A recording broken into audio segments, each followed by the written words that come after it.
Count the chair accessories. Invert the base and press them vertically into the casters with force.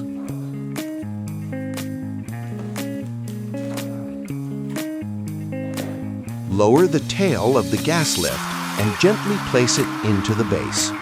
Install the armrest and lock the screws on both sides in sequence. Pay attention to distinguishing between left and right armrests.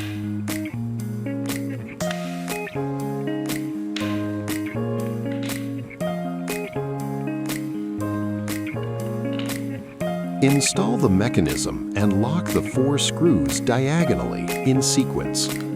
Pay attention to the front and rear directions of the mechanism.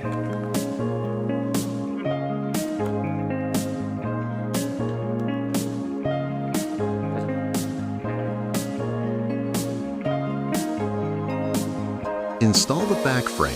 Align the back frame with the connection port of the mechanism and tighten the screws one by one.